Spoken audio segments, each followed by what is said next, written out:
नमस्कार दोस्तों, मैं लक्ष्मी सिंह अनंत क्लास में आपका एक बार फिर स्वागत करती हूँ। जैसा कि मैंने कहा था कि मैं अनंत क्लास में नेक्स्ट टाइम शिक्षा मनोविज्ञान के मीनिंग, उसके स्कोप और उसके प्राकृतिक नेचर के बारे में लेकर आऊँगी। तो आज की क्लास शुरू करते हैं। हम लोगों ने पढ़ चुका है एजुकेशनल साइकोलॉजी, शिक्षा मनोविज्ञान। अब के बारे में हम लोगों ने बात किया कि इसका संबंध शिक्षा का मनोविज्ञान के साथ किस प्रकार है, ये हम लोगों ने पढ़ाई कर चुकी है। अब नेक्स्ट वीडियो में जो लेकर आई हूँ, इसमें मैं बताने जा रही हूँ कि शिक्षा मनोविज्ञान का अर्थ क्या है। जैसा कि मैंने आपको पहले क्लास में भी कहा हुआ है अपने कि शिक्षा मनोविज्ञान में शिक्षा और मनोविज्ञान अपने दो शब्दों से मिलकर बना है, शिक्षा और मनोविज्ञान। ठीक है, इसमें कह सकते हैं, इसको दूसरे शब्दों में हम क्या कह सकते हैं कि शिक्षा प्लस मनोविज्ञान, अर्थात दूसरे शब्दों में है कि शिक्षा उसी बात को यहाँ पे कह रहा है कि मनोविज्ञान व्यवहारिक रूप है और शिक्षा की प्रक्रिया में, शिक्षा मनोविज्ञान व्यवहारिक रूप है और शिक्षा की प्रक्रिया में मानव व्यवहार से संबंधित विज्ञान है। मेरी बात को ध्यान से समझिएगा। यहाँ मैं कहना चाह रही थी कि मनोविज्ञान व्यवहार का विज्ञान है, यानी यह क्या है, एक मनोविज्ञान का व्यवहारिक रूप है। और इसमें शिक्षा का क्या रोल आता है? शिक्षा जो है वह मानव व्यवहार से संबंधित विज्ञान का अध्ययन कराता है। ठीक है, तो इसी को हम कहते हैं शिक्षा मनोविज्ञान। ठीक है, आगे बढ़ते हैं। इस बात को ज्यादा स्पष्ट तौर पे स्किनर साहब ने कहा है, शिक्षा मनोविज्ञान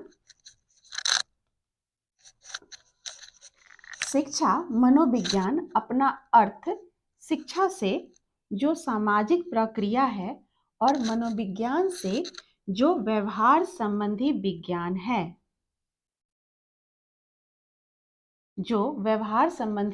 है, ग्रहण करता है। ध्यान से इस परिभाषा को देखिए और इसको मैं समझा रही हूँ। इसके चाहे तो आप स्क्रीनशॉट भी ले सकते हो। कहने का मतलब ये है स्किनर साहब का, उन्होंने क्या कहा, फिर से मैं रिपीट कर रही हूँ इस बात को। शिक्षा मनोविज्ञान अपना अर्थ कहाँ से लेता है? पहले शिक्षा से लेगा और फिर किससे लेगा? मनोविज्ञान से। सिंपल है, क्योंकि ये दो बातें, दोनों को एक साथ लाया गया है। तो दोनों की परिभाषा को स्किनर ने इकट्ठे करके इसको समझाया है कि आखिर ये शिक्षा मनोविज्ञान का अर्थ कहाँ से निकल कर आएगा। इसकी आप एक्सप्लेनेशन को भी ध्यान से समझिएगा। शिक्षा मनोविज्ञान अपना अर्थ शिक्षा से किस प्रकार लेता है? शिक्षा क्या है? एक सामाजिक प्रक्रिया है, वहां से ग्रहण किया। और मनोविज्ञान से जो क्या है, व्यवहार संबंधी विज्ञान है, ग्रहण करता है। कौन इसको ग्रहण करता है? ये शिक्षा मनोविज्ञान। मेरी बात आ रही है समझ में?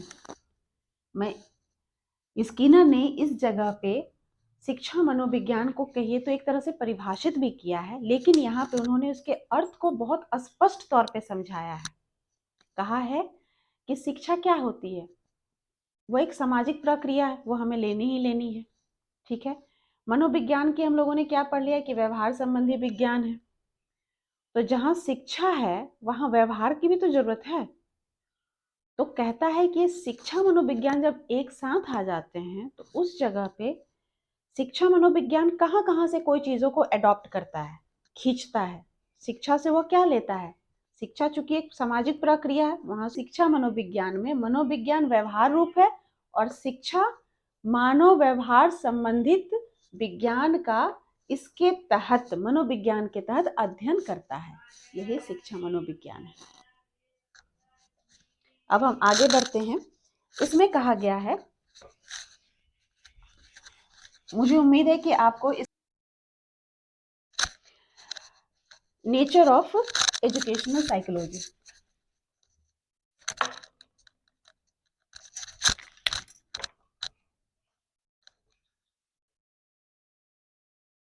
नेचर ऑफ एजुकेशनल साइकोलॉजी, बहुत चीजें मैं आपको आज समझा रही हूँ, इसके आप बहुत ध्यान से सुनिएगा इस वीडियो को पूरी तरीके से, तभी आपको क्लियर होगी। प्रकृति, किसी भी चीज की प्रकृति की अगर बात करते हैं, जैसे हमारे यहाँ ऋतुएं होती हैं, हम लोग कहते हैं ना कि अब ठंड का मौसम आ रहा है, या अभी गर्मी आ रही है, या बरसात का मौसम आ रहा है, तो प्रकृति भी अपने आप में बदलाव करते रहती है। उसी तरीके से हमारे हर विषय की भी प्रकृति है, वह अपनी प्रकृति को किस प्रकार से हमारे सामने प्रस्तुत कर रही है। कोई भी विषय अपनी प्रकृति में किस प्रकार रहती है, इसका अध्ययन किया जाता है। कि यह शिक्षा मनोविज्ञान किस श्रेणी में हमारा आ गया? विज्ञान की श्रेणी में। क्यों? क्योंकि इसने वैज्ञानिक विधियों को अपनाया है, वैज्ञानिक दृष्टिकोण को अपनाया है। आ रही है बात समझ में? अब कहता है क्या कि इसके उपरांत हम यह कह सकते हैं कि यह अपने शिक्षा मनोविज्ञान अपने सभी खोजों के लिए और उसके निष्कर्ष तक पहुंचने के लिए वैज्ञानिक विधियों का प्रयोग करता है और उसका समाधान भी करता है। उसी प्रकार से वह जब शिक्षा मनोविज्ञान को हम जब छात्र और विद्यालय के अनुसार देखते हैं, तो वहां भी हम कह सकते हैं कि यह शिक्षा मनोविज्ञान क्या है कि यह शिक्षा संबंधी समस्याओं को खोज करता है, उसकी खोज कर उसके परिणाम तक पहुंचकर उसका निष्कर्ष निकालता है और निष्कर्ष निकालकर उसको सामान्य नियम में प्रस्तुत भी करता है। और उसके तदनुपरांत उसके बाद में वह छात्रों की उपलब्धियों के बारे में भी भविष्यवाणी करता है। मेरे ये सेंटेंस को ध्यान से सुनिए। मैंने क्या कहा कि शिक्षा मनोविज्ञान क्या करता है? यह आपके खोज करता है, कोई भी विषय, कोई भी समस्या जो है शिक्षा से संबंधित हमारी, उसकी खोज करता है और उसके निष्कर्ष पे पहुंचता है, और निष्कर्ष पर पहुंचकर एक सामान्य नियम का प्रतिपादन करता है। और उसके तहत जो हमारे छात्रों की उपलब्धियां हैं, उससे रिलेटेड जो समस्याएं हैं, उसका प्रतिपादन कर कर उसकी भविष्यवाणी करता है। एक एग्जाम्पल में देती हूँ। ये मैंने जो वर्ड आपको सेंटेंस बोले, ये साइंटिफिक मैंने बोले हैं, क्योंकि साइंस में भी ये चीज़ कहता है कि हम किसी भी चीज़ की पहले खोज करते हैं, फिर उसके निष्कर्ष तक परिणाम निकाल कर, रिजल्ट लेकर उसके निष्कर्ष पर पहुंचते हैं और एक सामान्य नियम बनाते हैं। ठीक है? जैसे कि आपने अगर किसी ने कैलकुलस पढ़ा होगा मैथ्स में, तो आपने एक sine theta upon cos theta is equal to tan theta पढ़ा होगा। या आप कह सकते हो कि sine square theta plus cos square theta is equal to 1। ठीक है? तो ये सारी चीजें क्या है, एक हमने कहीं ना कहीं मैथमेटिशियन ने निष्कर्ष निकाला होगा कि हाँ, या 1+1 2, सिंपल आप मान लो 1+1 इज इक्वल टू 2। ये क्या है कि निष्कर्ष निकला है कि एक और जो एक क्या होगा, 2 ही होगा। ठीक? तो उसी प्रकार से शिक्षा मनोविज्ञान इस जगह क्या कहता है कि वह शिक्षा की जो भी समस्याएं होती है, या किसी छात्र से रिलेटेड कोई समस्या है, कोई बच्चा को आप देखोगे वो उसे हिस्ट्री के सारे सन ईस्वी बड़ा जल्दी याद हो जाते हैं, लेकिन वो मैथ्स में थोड़ा सा, उसके फॉर्मूलाज में थोड़ा सा वीक हो जाता है। ठीक है? और हम टीचर्स, क्योंकि सारे सब्जेक्ट इंपॉर्टेंट होते हैं 10th क्लास तक, तो सारे टीचर पड़े रहते हैं पीछे कि नहीं बेटा ये सब्जेक्ट भी अच्छा इंपॉर्टेंट है, ये भी है, इसमें भी नंबर चाहिए, इसमें भी नंबर चाहिए। ठीक है? लेकिन 10th तक टीचर भी देख लेता है कि बच्चे का रुझान किधर जा रहा है, बच्चे की उपलब्धि सबसे ज्यादा किसमें है। या कुछ बच्चों को आप देखोगे उनकी पेंटिंग अच्छी होती है, उनके आर्ट एंड क्राफ्ट बहुत अच्छे होते हैं, और साथ के साथ मैथ्स भी अच्छा होता है। तो हम कह सकते हैं कि कोई नहीं यार, अगर आपको साइंस में अगर आपको आर्ट सेक्शन में हिस्ट्री में नंबर ज़्यादा आ गया, मैथ्स में कम आ गए, पास होना तो सब में कंपलसरी है, बट अगर किसी में ज़्यादा अगर कम आ गए, तो हम बच्चे को आगे कहते हैं ना 11th क्लास से कि बेटा आप मैथ छोड़ दो, आप आर्ट्स की ट्राई करो, आप इसमें कर सकते हो और एक आप अच्छे ऑफिसर रैंक में भी आप तैयारी करके जा सकते हो। कहते हैं अगर किसी बच्चे की क्रिएटिविटी है, वो आर्ट पेंटिंग उसकी अच्छी है, तो हम कहते हैं कि कोई नहीं, आप भी आर्ट सेक्शन में जाओ, अगर आपको साइड में मैथ्स रखना है आप रखो, बट आप उस सेक्शन पे ज़्यादा फोकस डालोगे तो हो सके आप फ्यूचर में MA आर्ट करके आप एक अच्छी टीचर बन सकते हो, या अपनी खुद की गैलरी, आर्ट गैलरी ओपन कर सकते हो। एक एग्जाम्पल मैं दे रही हूँ। तो इस जगह आपको मेरी बात समझ में आ गई होगी कि जो बात मैंने आपसे कही कि शिक्षा मनोविज्ञान छात्रों की उपलब्धियों तक पहुंचकर निष्कर्ष निकालकर उसको उसके भविष्य की भविष्यवाणी करता है कि आप भविष्य में ये बन सकते हो। तो ये क्या है? वैज्ञानिक विधि ही तो है। तो यही प्रकृति है किसकी? शिक्षा मनोविज्ञान की। ठीक है, तो अब कहता है क्या?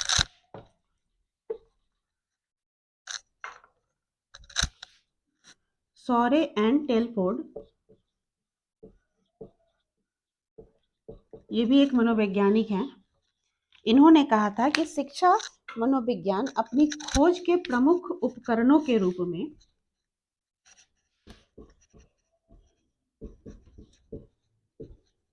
शिक्षा मनोविज्ञान अपनी खोज के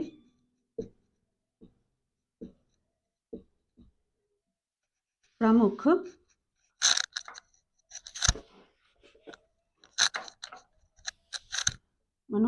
शिक्षा मनोविज्ञान अपनी खोज के प्रमुख उपकरणों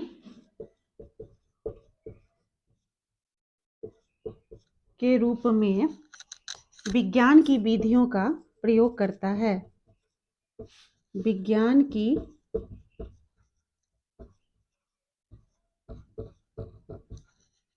विधियों का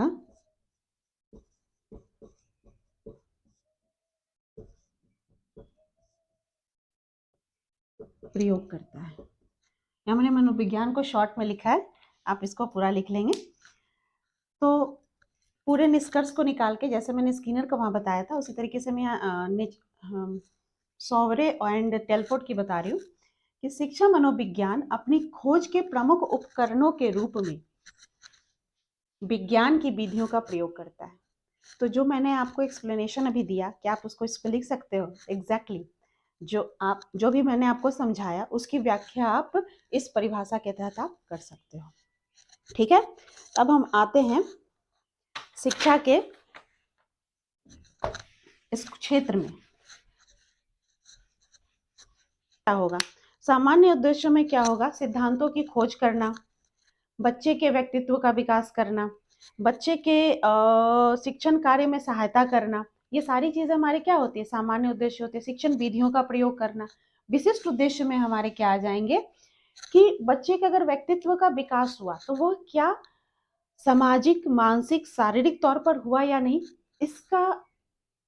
इसके देखना होता है कि ये इसका अध्ययन करना होता है कि बच्चे का अगर विकास, यहाँ पर व्यक्तिगत विकास हमने किया, तो उस व्यक्तिगत विकास में क्या ये चारों चीजों के विकास हुए? इमोशनल डेवलपमेंट हुआ, फिजिकल डेवलपमेंट हुआ, मेंटल डेवलपमेंट हुआ, हर चीज देखा जाता है। शिक्षण विधियों का हम लोगों ने यहाँ पे अध्ययन किया है, तो वह शिक्षण विधियों का यहाँ अप्लाई करते हैं। वो अप्लाई करने के बाद क्या उसका रिजल्ट हमें मिला? ठीक है, तो इस प्रकार से आप बहुत सारे पॉइंट्स इसमें बना सकते हो। ठीक है, आप इसके पॉइंट्स बनाना। फिर आगे बढ़ते हैं हम लोग। इसमें आप विशिष्ट उद्देश्य में शिक्षक को भी देखा जाता है। इस विशिष्ट उद्देश्य में हम सिर्फ बालक को ही नहीं देखेंगे, हम किसको भी देखेंगे? शिक्षक को भी देखेंगे। शिक्षक का ये होता है कि शिक्षक का व्यवहार कैसा है बच्चे के प्रति। अगर क्लास में टीचर जा रहा है, वो स्माइल करते हुए जा रहे हैं, गुस्से में कहीं से बाहर से आया है और गुस्से में और सारा गुस्सा बच्चे पे निकाल रहा है, ये नहीं होना है। तो इस जगह पर शिक्षक के भी व्यवहार को देखा जाता है कि क्या शिक्षक का व्यवहार उस कक्षा के अनुरूप है या नहीं, तो इसके भी अध्ययन इस जगह की जाती है। ठीक है, बालक का व्यवहार अनुशासनात्मक है या नहीं है, इसकी भी अध्ययन की जाती है विशिष्ट उद्देश्य में। ठीक है, अब मैं जल्दी से बढ़ती हूँ आगे। एक है हमारा scope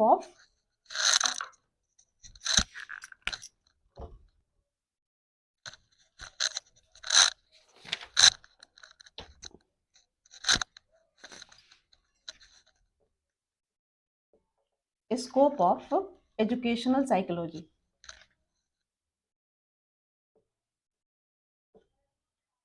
scope of educational psychology, इसमें फटाफट आप कुछ पॉइंट्स को समझ लीजिए। जो मैंने आपको सामान्य उद्देश्य और विशिष्ट उद्देश्य में बताया ना, वही सारे पॉइंट्स इसमें लगभग आएंगे। जैसे कि मैं फटाफट से लिखते जाती हूँ, जो बात मैंने की उसके विशिष्ट उद्देश्य और सामान्य उद्देश्य सभी उसमें आएंगे। कभी आपको एग्जाम में ये आता है कि आप शिक्षा मनोविज्ञान के उद्देश्यों की व्याख्या करिए, या शिक्षा मनोविज्ञान के क्षेत्रों की व्याख्या करिए, उसके प्रकृति बताइए। अगर विवेचना करने को आता है, आपको कुछ नहीं करना है, जो भी चीज मैंने आपको समझाया उसको अगर आप अच्छे से आत्मसात करके एक जगह नोट्स बनाते हो, आप एग्जैक्टली उसे एग्जाम पेपर को लिख लोगे। ठीक है, तो शुरू करती हूँ मैं। स्कोप ऑफ एजुकेशनल साइकोलॉजी, पहला पॉइंट क्या हो सकता है? बालक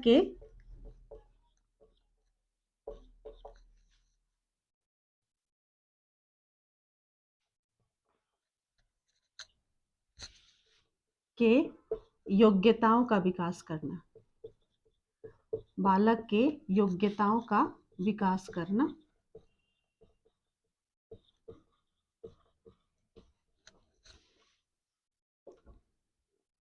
बालक के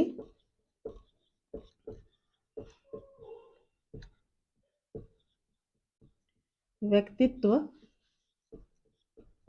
का विकास करना, बालक के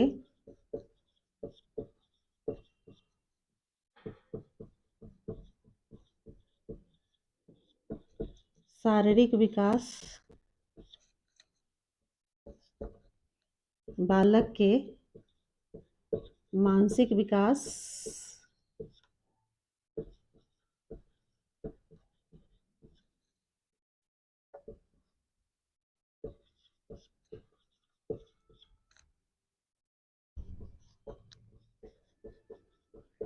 बालक के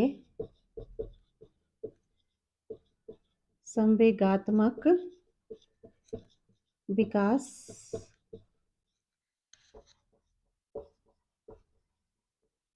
बालक के वातावरण और वंशानुक्रम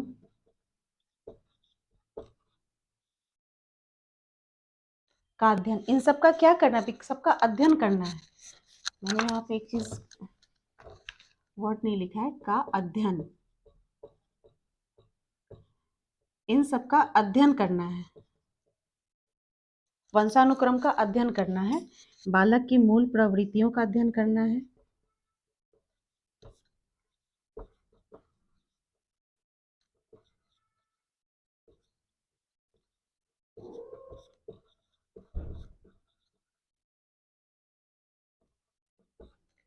कहने का मतलब ये है कि जो इस क्षेत्र क्या क्या है, स्कोप उसके क्या है, किस किस जगह पे शिक्षा मनोविज्ञान काम करेगा, कहाँ कहाँ काम करता है।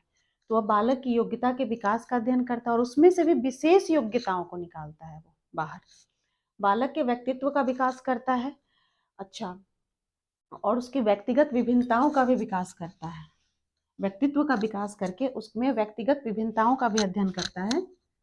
बालक के व्यक्तिगत विकास करके उसके व्यक्तिगत विभिन्नताओं का भी अध्ययन करता है। आप जितने ही पॉइंट्स बनाओगे उतने ही आपके लिए अच्छे हैं और उतने ही आप अच्छा एक्सप्लेन कर सकते हो। का अध्ययन करता है, ठीक है। शारीरिक विकास करता है, मानसिक विकास का अध्ययन करता है, संवेगात्मक विकास का अध्ययन करता है, किस वातावरण से बच्चा आ रहा है और किस हेरिडिटी से है, वो वंशानुक्रम से, उसका भी अध्ययन करता है। उसके अकॉर्डिंग वो बच्चे के विकास में काम करता है। कौन? शिक्षा मनोविज्ञान। बालक के मूल प्रवृत्तियों का अध्ययन करता है, उसकी आदतों का अध्ययन करता है, व्यक्तिगत विभिन्नताओं का अध्ययन करता है, उसके सीखने की आदत का अध्ययन करता है। आप चाहो तो बहुत पॉइंट बना सकते हो, बहुत। बालक के सीखने की आदत का अध्ययन करता है,